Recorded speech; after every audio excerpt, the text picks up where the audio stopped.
"Double dare you," Ryan said, a sly grin spreading across his face. "Chicken?" I hated that word.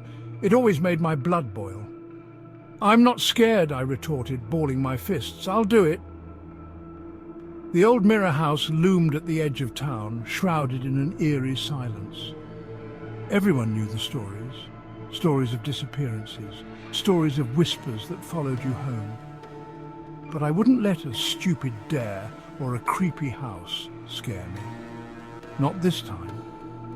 Taking a deep breath, I started towards the house. Each step felt heavier than the last, my heart pounding in my chest. This was a bad idea, I could feel it in my gut. But turning back wasn't an option, not anymore. The house stood before me, a skeletal giant against the twilight sky. Its paint peeled like scabs, revealing the rotting wood beneath.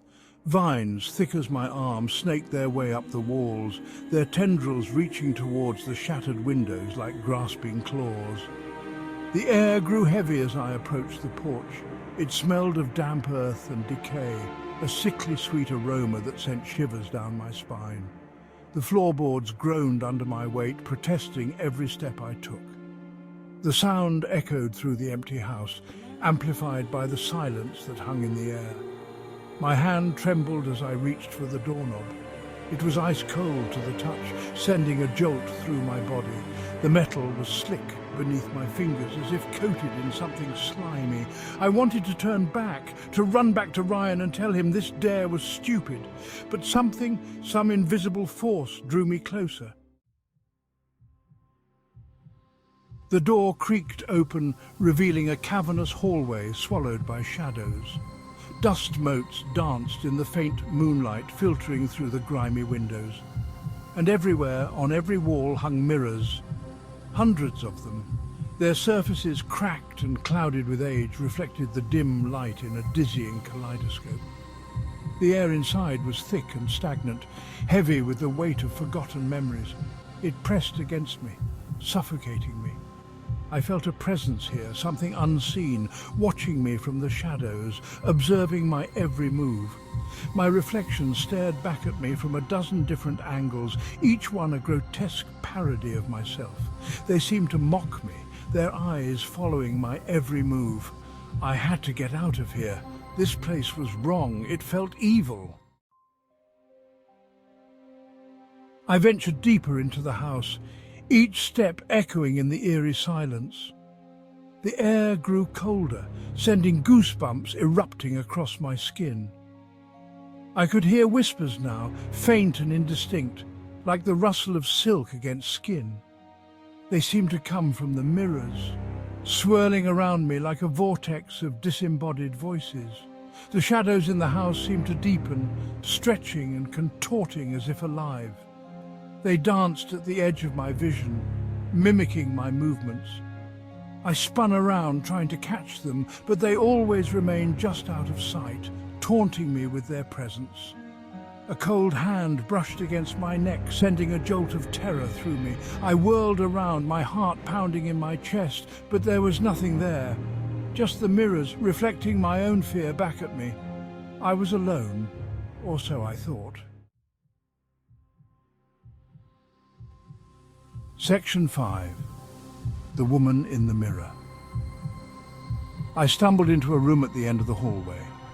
It was dark, the only light coming from a single flickering candle on a dusty vanity. As I stepped inside, my blood ran cold. In the mirror above the vanity, I saw her. She was beautiful, with long, flowing hair as black as night and piercing blue eyes that seemed to stare straight through me. Her skin was as pale as moonlight, and her lips were painted a deep blood red. But it was her eyes that held me captive. They were filled with a sadness so profound, so ancient, that it sent shivers down my spine. She didn't speak, but her eyes followed my every move. I tried to look away, but I couldn't. It was as if she was drawing me in, pulling me towards her with an invisible force. I was trapped in her gaze, lost in the depths of her sorrow. Section 6. Reflections betrayed. Panic welled up inside me. I had to get out of this house, now. I turned to leave, but the room seemed to shift around me. The walls closed in, the mirrors multiplying until they surrounded me on all sides. My reflections stared back at me from every angle, each one twisted into a grotesque mockery of my terror. The whispers grew louder, swirling around me like a whirlwind. They spoke of sorrow and despair, of loss and regret. They were the voices of the house trapped within its walls, forced to relive their pain for all eternity. I stumbled backward, my hand connecting with the cold, hard surface of a mirror. But instead of my own reflection staring back at me, I saw her. The woman in the mirror. She was closer now, her face inches from mine. Her eyes, filled with a cold, calculating light, seemed to bore into my soul. Section 7. Lost in the Labyrinth. I ran, my heart pounding in my chest. I didn't know where I was going, only that I had to get away from her, from this house. But the hallways seemed to stretch on forever, twisting and turning back on themselves in a dizzying labyrinth. The mirrors, once reflecting the dim light, now pulsed with an eerie internal glow. I was lost, trapped in a maze of my own fear. The whispers followed me, their voices growing louder, more insistent. They were closing in, their icy fingers reaching out to drag me down into the darkness. The house was alive. I could feel it now, pulsing around me, feeding off my terror. It was playing with me, toying with me like a cat with a mouse.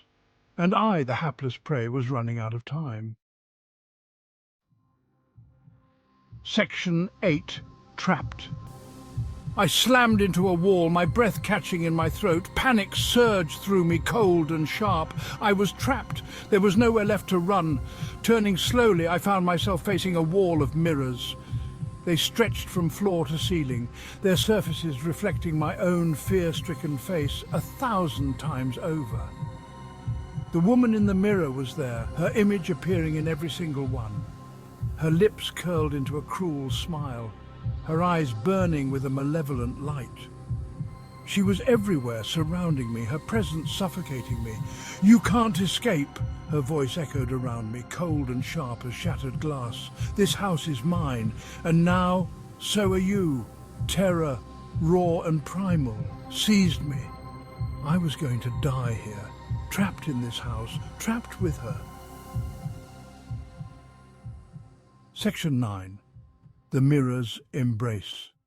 The mirrors began to glow, their light intensifying until it was blinding. I shielded my eyes, but it was no use. The light was everywhere, seeping into my skin, burning its way into my very being. I screamed, a desperate primal sound torn from my throat.